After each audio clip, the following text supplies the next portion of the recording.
वालेकुम दोस्तों, इन छड़वी मौजूद में खुशामदीद। शिकस्त भारत का मुकद्दर है, मार्का हक में कामयाबी पाकिस्तान की अजीम फतह है। मुद्दी की तकरीर और जंगी बयानियाँ ठुस, पाकिस्तान खम ठोक कर मैदान में आ गया और यह वाज़ेह तौर पर पैगाम दे दिया कि किसी शरारत का सोचना भी ना। फील्ड मार्शल सैयद आसिम मुनीर साहब की तरफ से सख्त तरीन जवाब और रद्द अमल सामने आया है। ना सिर्फ पैगाम दिया है, रद्द अमल दिया है, बल्कि वाज़ेह भी कर दिया है कि भारत जिस हाइब्रिड जंग को फ़रोग़ दे रहा है उसका अंजाम भी करीब है और इस प्रॉक्सी जंग में भी उसे मार्का हक जैसी नाकामी का सामना करना पड़ेगा। फील्ड मार्शल आसिम मुनीर का इस मौके पर जब नरेंद्र मोदी ने भारतीय पार्लियामेंट के अंदर खिताब और मकबूजा कश्मीर में वॉर लाइक सिचुएशन को क्रिएट करने का जो एक मुनज़्ज़म मंसूबा बनाया है, उसके बाद उनकी तरफ से ये पैगाम ना सिर्फ बहुत ही ज़्यादा अहमियत का हामिल है,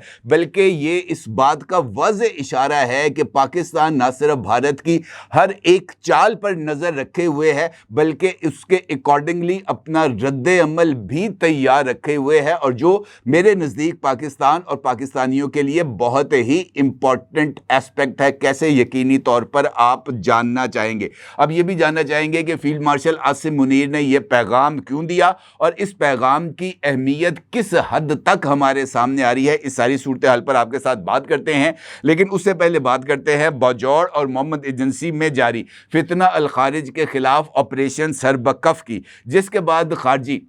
ना सिर्फ घुटने टेकने पर मजबूर हुए हैं, बल्कि उनका एतराफ़ शिकस्त भी सामने आया है और वो इस वक्त बाजौड़ की मोहम्मद की आवाम के सामने नाक रगड़ने पर भी मजबूर हुए हैं। और उसके साथ साथ मासूम कबालियों को यरगमाल बनाकर अफवाज पाकिस्तान पर हमले की एक वीडियो भी सामने आई है। और इस वीडियो की ख़ास बात हमारी एक पश्तून बहन की तरफ से बहादुरी की दास्तान है जो इस वीडियो के अंदर सामने आ रही है, और आप उसकी तफसील जानकर यकीनी तौर पर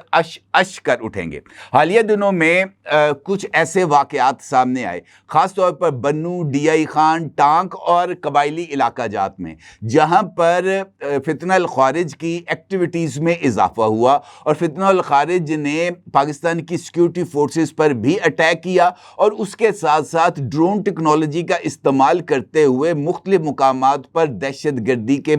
कई वाक़यात भी हमारे सामने आए। इन वाक़यात में मुतअद्दिद कीमती जानें भी ज़ाया हुई और उसके बाद एक भरपूर साजिश को तैयार किया गया, जिसके नतीजे में अवाम को फ़ौज के सामने लाकर खड़ा करना था और उसके लिए वादी तीरा में होने वाले वाक़े को बुनियाद बनाया गया। और उसके बाद मुख्तलिफ जो जिसे हम कह सकते हैं एक सोचे समझे मंसूबे के तहत जाली वीडियोस को सोशल मीडिया पर प्रोपेगेट किया गया ताकि जो रिफ्ट है वो क्रिएट हो। बदकिस्मती से पाकिस्तान के चंद पॉलिटिकल एलिमेंट्स भी इस मुहिम का हिस्सा बने और उसके नतीजे में अवाम और फौज पाकिस्तान के दरमियान तफरीक की बुनियाद रखने की कोशिश की। लेकिन चूंकि वो तमाम लोग जो इन वाक़यात के आई विटनेस थे, यानी कबायली अवाम, उन्होंने इस प्रोपेगेंडे को ना सिर्फ यकसर मुस्तरद कर दिया, बल्कि उन्होंने वाज़ेह तौर पर, ख़ास तौर पर वादी तीरा के लोगों ने यह पैगाम दे दिया कि उन्हें हकीकत का बखूबी इल्म है और उन्होंने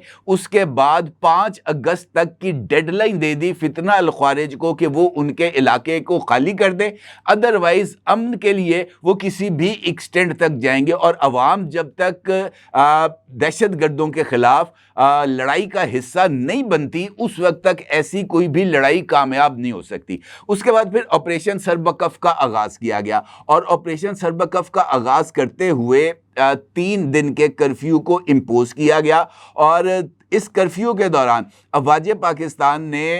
भरपूर अटैक किया फितना अल खारिज के हाइड आउट्स पर और उसके बाद कुछ इंपॉर्टेंट रिजल्ट्स उसके सामने आए। ये जो ऑपरेशन सरबकफ है ये मोहम्मद और बाजौड़ के इलाके में किया गया है और इसका बुनियादी मकसद अमन का क़याम है और तमाम टेररिस्ट एलिमेंट्स का खात्मा है। अब तक की कार्रवाई के दौरान इतलात के मुताबिक जो अफवाज पाकिस्तान हैं उनके मुख्तलिफ जो यूनिट्स हैं हैं और मुख्तलिफ जो तरबियत याफ्ता अफराद हैं वो इस कार्रवाई में शरीक हैं। उसके साथ साथ गनशिप हेलीकॉप्टर्स का इस्तेमाल किया जा रहा है और अब तक की इतलात के मुताबिक 20 जो दहशतगर्द हैं वो मारे जा चुके हैं। दर्जनों दहशतगर्द जो हैं वो इस वक्त ज़ख्मी हालत में हैं और उसके साथ साथ इम्पॉर्टेंट पेशरफ्त ये हुई है कि दहशतगर्दों का कमांडर अलियास मलंग जो है उसको जिंदा हालत में गिरफ्तार भी कर लिया गया है। अब तक ये जो ऑपरेशन सर्बकफ है इसके बारे में बताया ये जा रहा है कि ये ना सिर्फ तेज़ी के साथ आगे बढ़ रहा है बल्कि इसके बड़े जो नताइज हैं वो भी सामने आ रहे हैं और इन नताइज की तस्दीक जो है वो हमारे सामने उस वक़्त सामने आती है जब फितना अल ख़ारिज से ताल्लुक़ रखने वाले दहशतगर्दों का एक बयान सामने आता है जिसका अक्स आप इस वक्त अपनी स्क्रीन पर देख सकते हैं। इस बयान में वो इस बात को तस्लीम करते हैं कि वो तमाम टेररिस्ट जो कि इस वक्त बजौड़ के एरिया में मौजूद हैं और बजौड़ के पहाड़ी इलाकों में अफवाज पाकिस्तान की तरफ से शदीद नुकसान उठा रहे हैं, वो इस बात का वाज़ेह तौर पर एतराफ़ करते हैं। इस बयान में कहा जाता है कि बजौड़ के पहाड़ी इलाकों में शदीद दबाव और नुकसान का सामना कर रहे हैं फितना अल ख़ारिज। वो ये कहते हैं कि सिक्योरिटी फोर्सेस के साथ जारी झड़पों में हमारे कई साथी मारे जा चुके हैं और कई शदीद ज़ख्मी हालत में हैं जिनमें हमारे अहम कमांडर्स भी शामिल हैं। उसके बाद ये जो फितना अल ख़ारिज हैं ये मुकामी अवाम से अपील करते हैं और वो कहते हैं कि वो हमारे जंगजुओं के लिए महफूज रास्ता फराहम करने में मदद करें ताकि ये जो दहशतगर्द हैं ये इस मुहासरे से जो कि अफवाज पाकिस्तान की तरफ से किया गया है उससे बाहफाजत निकल सकें। और उनका ये कहना है कि अगर उनको महफूज रास्ता फराहम करने में कबायली अवाम उनका साथ देते हैं तो वो इस ताउन पर उनका शुक्रगुजार रहेंगे। और वो उन्होंने इस बात का भी मुतालबा किया है कबायली अवाम से कि वो सिक्योरिटी फोर्सेस का साथ ना दें और अपनी जान को ख़तरे में ना डालें, यानी कैरेट एंड स्टिक की पॉलिसी अपनाई गई है। एक तो कबायली अवाम से महफूज रास्ता मांगा जा रहा है ताकि वो पहाड़ों से उतरे और वापस अपने हाइड आउट अफ़गानिस्तान में चले जाए और महफूज ठिकाने पर पहुंचकर एक मरतबा फिर रियासत पाकिस्तान के ख़िलाफ़ जो लड़ाई है उसका आगाज़ कर सकें। लेकिन जिस तरह मैंने आपसे गुज़िश्ता वीडियो में आपके सामने इस नुक्ते को रखा था कि अफवाज पाकिस्तान ने अब महफूज रास्ते के ऑप्शन को कतई तौर पर ख़त्म कर दिया है। ये जो ऑपरेशन सर्बकफ है इसका बुनियादी मकसद फितना अल ख़ारिज को एलिमिनेट करना है, इनको ख़त्म करना है। ये नहीं करना कि इनको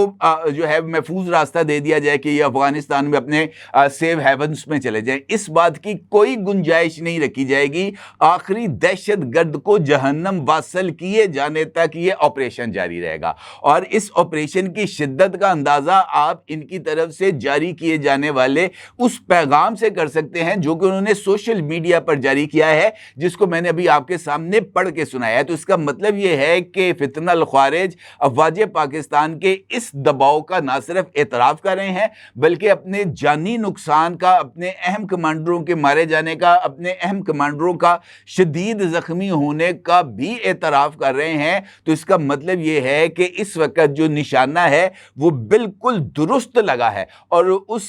निशाने के जो असरात है वो हमें आने वाले दिनों में हमारे सामने भी आ जाएंगे। इंपॉर्टेंट बात यह है कि जहां पर इस बात का सबूत मिला है कि ऑपरेशन सर्बकफ अल्हम्दुलिल्लाह कामयाबी का से हमकिनार हो रहा है, वहीं पर सोशल मीडिया पर एक वीडियो भी वायरल है। ये वीडियो बाजौड़ की है जहां पर फितना अल ख़ारिज से ताल्लुक़ रखने वाले चंद शरपसंद जो है वो एक कबायली खातून के घर में दाखिल होते हैं और अहले खाना को मबूस करते हैं, यरगमाल बनाते हैं और वो जो ऊंची दीवारें होती है कबायली इलाका जात में वहाँ पर सीढ़ी रख कर वो अफवाज पाकिस्तान पर हमला आवर होते हैं। वीडियो के अंदर ये बात देखी जा सकती है। और इसी दौरान वो खातून जो अपने घर के अंदर ये अफवाज पाकिस्तान पर हमला होते देखती है तो वो जो यरगमाली हैं उनके साथ उलझ जाती है और उस सीढ़ी को खींच कर वो जो दहशतगर्द हमला कर रहा है वाजे पाकिस्तान पर, उसको नीचे गिराने की कोशिश करती है, तो वहां पर मौजूद उसका जो साथी है वो उस खातून को पीछे धकेलता है और फिर उसको शदीद तशद्दुद का निशाना बनाता है। लेकिन इसके बावजूद वो खातून जो है, वो बहादुर खातून, हमारी माँ, बहन, बेटी जो है, वो दहशतगर्दों के साथ नुबुर्द आजमा रहती है, वो हिम्मत नहीं हारती। और ये बिलाशुबा मेरे नज़दीक एक ऐसा अमल है हमारी इस बहादुर बहन का जो लायके तहसीन है, क्योंकि जब तक आपको अच्छे और बुरे की तमीज़ नहीं होगी, आपको इस बात का अंदाज़ा नहीं होगा कि कौन लुटेरा है और कौन सिपाही है, कौन जो है आपकी हिफाजत के लिए है और कौन आपको नुकसान पहुंचा रहा है, उस वक्त तक कोई भी लड़ाई कामयाब नहीं हो सकती। इस खातून की जद्दोजहद ने, इस खातून के अज़्म ने, इस खातून के ज़हनी फ़हम ने इस बात का सबूत फराहम कर दिया है कि हमारे जो अवाम, उनके बारे में आप जिस तरह मर्जी का हम प्रोपेगेंडा देखते हैं सोशल मीडिया पर कि जनाब वाजिब पाकिस्तान के ख़िलाफ़ जो राय है वो डेवलप हो गई है, जज्बात भड़क उठे हैं, लोग पसंद नहीं करते, बहुत इस तरह के हम बयानियाँ देखते हैं मुख्तलिफ सोशल मीडिया प्लेटफॉर्म्स पर। लेकिन इस एक वीडियो ने उस सारे के सारे जो दावे हैं, जो झूठ हैं, जो प्रोपेगेंडा है, उसको बेनकाब करके रख दिया है, क्योंकि इस खातून ने साबित कर दिया है कि उसको इस बात का अंदाजा है कि कौन गासिब है, कौन हमलावर है, कौन उनके सुख चैन को नुकसान पहुंचाना चाह रहा है और कौन उनकी हिफाजत के लिए सरबकफ है। और यही मेरे नज़दीक इस सारी सूरत हाल का टर्निंग पॉइंट है कि हमारे अवाम के अंदर ये जो पाकिस्तानियत है, ये ना सिर्फ अल्हम्दुलिल्लाह मौजूद है, बल्कि ये रोज़ बरोज़ और ज़्यादा गहरी होती जा रही है। और पाकिस्तान से वाबस्तगी, पाकिस्तान से मोहब्बत यकीनी तौर पर हमारे जो रूह है, हमारा जो सांस है, हर एक सांस का हिस्सा है और हम इससे अपने आप को कतई तौर पर आज़ाद या अलग नहीं कर सकते। पाकिस्तान है तो हम हैं, पाकिस्तान के बगैर हमारी कोई वैल्यू नहीं है। और अल्हम्दुलिल्लाह क़यामत तक पाकिस्तान आबाद रहेगा और इसके दुश्मन इसी तरीके से नाकाम होते रहेंगे। ना सिर्फ ये कि हमारे अंदरूनी दुश्मन नाकाम होंगे, बल्कि हमारे जो बैरूनी दुश्मन हैं, जो कि पाकिस्तान को तकसीम करना चाहते हैं, पाकिस्तान को नुकसान पहुँचाना चाहते हैं, पाकिस्तान की मईशत को नुकसान पहुंचाना चाहते हैं, पाकिस्तान की माशरत को नुकसान पहुंचाना चाहते हैं, वो भी नाकाम होंगे। मैंने गुज़िश्ता वीडियो में आपके साथ शेयर की थी मोदी की तकरीर, और मैंने मोदी का जो वॉर एजेंडा था उसके सेलिएंट फीचर्स भी आपके सामने रखे थे। और मैंने आपको बताया था कि मकबूजा कश्मीर में क्रैकडाउन करके इनफैक्ट वो अवाम को जो है वो उकसाना चाहता है, अवाम के जज्बात को भड़काना चाहता है, ताकि वहाँ पर भारतीय फ़ौज पर हमले हों और वो उन हमलों की बुनियाद पर इस नैरेटिव की बुनियाद रख सके कि पाकिस्तान एक मरतबा फिर मकबूजा कश्मीर में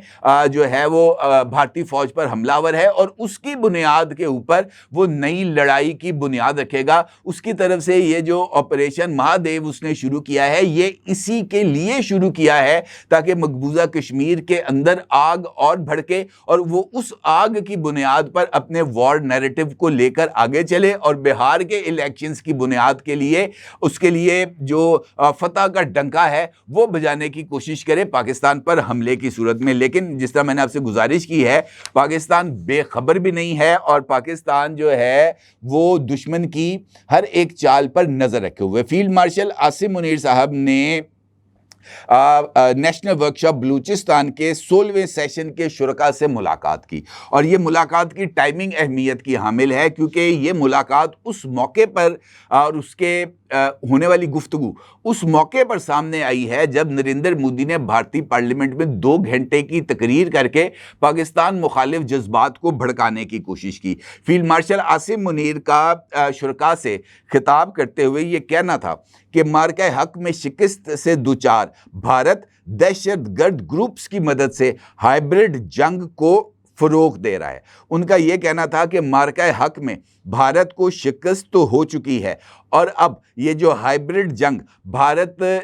करने की कोशिश कर रहा है, उसमें भी जिल्लत अमेज शिकस्त उसका मुकद्दर है। उनका ये कहना था कि भारत की जानिब से दहशतगर्द अनासर की सरपरस्ती को, बलूचिस्तान की आवाम की हुब्बुल वतनी को निशाना बनाने की नाकाम कोशिश है। और उनका यह भी कहना था कि मुल्क को दरपेश दाखिली और खारजी खतरात की सूरत में कौमी वक़ार और आवाम की सलामती के तहफ़्फ़ुज़ के लिए हर मुमकिन इक़दाम किया जाएगा। उनका यह भी कहना था कि दहशतगर्दी न मज़हब देखती है, न फ़िरका, न नस्ल,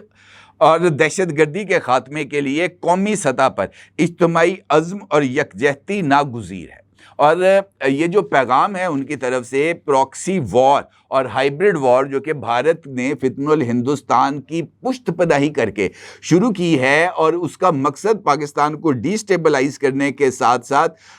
ये जो पाकिस्तान की तरक्की का रास्ता रोकना है, ये वाज़े और दो टोक पैगाम है पाकिस्तान के सिपह सालार की तरफ से। और ये बात इस्टेब्लिश हो चुकी है ऑपरेशन बुनियानुल मरसूस के दौरान कि पाकिस्तान की बका के लिए, पाकिस्तान की सलामती के लिए, पाकिस्तान की सालमियत के लिए और पाकिस्तान के दिफा के लिए जो अफवाज पाकिस्तान है वो किसी भी एक्सटेंड तक जा सकते हैं, किसी भी एक्सटेंड तक। और ये बात भी वाज़े की जा चुकी है कि दोबारा कोई शरारत की तो पाकिस्तान का जवाब ऑपरेशन बुनियानुल मरसूस के मौके पर जो 10 मई से दिया गया था उससे 100 गुना ज़्यादा होगा, और इतना शदीद होगा कि भारत उसका जो बोझ है वो नहीं उठा सकेगा। और मुझे ऐसे लगता है कि उसी बयानिए को अब फील्ड मार्शल आसिम मुनीर साहब लेकर आगे बढ़े हैं। जिस तरीके से उन्होंने रिस्पॉन्ड किया है, जिस क्लैरिटी के साथ रिस्पॉन्ड किया है, वही इनफैक्ट रियासत पाकिस्तान की पॉलिसी है, हुकूमत पाकिस्तान की पॉलिसी है कि किसी शरारत पर किसी तरह का अब खामोशी इख्तियार नहीं की जाएगी। जो नया न्यू नॉर्मल पाकिस्तान ने बनाया है वो टिट फॉर टैट है, बल्कि अब अगर मैं ये कहूँ कि जो जवाब है वो उतना शदीद नहीं होगा जितना टिट है, टैट उतना नहीं होगा, बल्कि उससे कई गुना ज़्यादा होगा। तो ये कहना कुछ ज़्यादा गलत नहीं है। बर मौका जवाब दिया गया है फील्ड मार्शल की तरफ से, और मुझे ऐसे लगता है कि ये जवाब मोदी सरकार को ये बात समझाने की कोशिश है कि हद से आगे बढ़ने की कोशिश ना करो। अगर प्रॉक्सी वॉर्स की गेम शुरू हो गई तो आपसे ये गेम संभाली नहीं जाएगी। और ये बात भी मैं बड़ी क्लैरिटी के साथ आपको बता दूं कि पाकिस्तान किसी तरह की अब भारत के साथ प्रॉक्सी वॉर नहीं करना चाहता, और ना ही भारत को इजाज़त देगा कि वो प्रॉक्सी वॉर करे। क्योंकि अगर जो न्यू नॉर्मल भारत ने बनाया है कि जनाब हमारे मुल्क में होने वाली किसी भी कार्रवाई में स्टेट और नॉन स्टेट एक्टर्स को डिफरेंशिएट नहीं किया जाएगा बल्कि अटैक किया जाएगा, अगर वैसा न्यू नॉर्मल पाकिस्तान ने बना लिया तो फिर भारत के लिए बच पाना कतई तौर पर नामुमकिन होगा। और मुझे ऐसे लगता है कि ये जो पैगाम है बड़े ही ठोस अंदाज में, बड़े बावकार अंदाज में और दो टोक अंदाज में ये भारत को दे दिया गया है। मोदी की समझ में आ जाए तो अच्छा है, अदरवाइज जूते जो हैं वो इतने पड़ेंगे कि वो गिन नहीं पाएगा। अपनी जगह जरूर इज़हार कीजिएगा। आपको बहुत शुक्रिया। अल्लाह हाफ़िज़।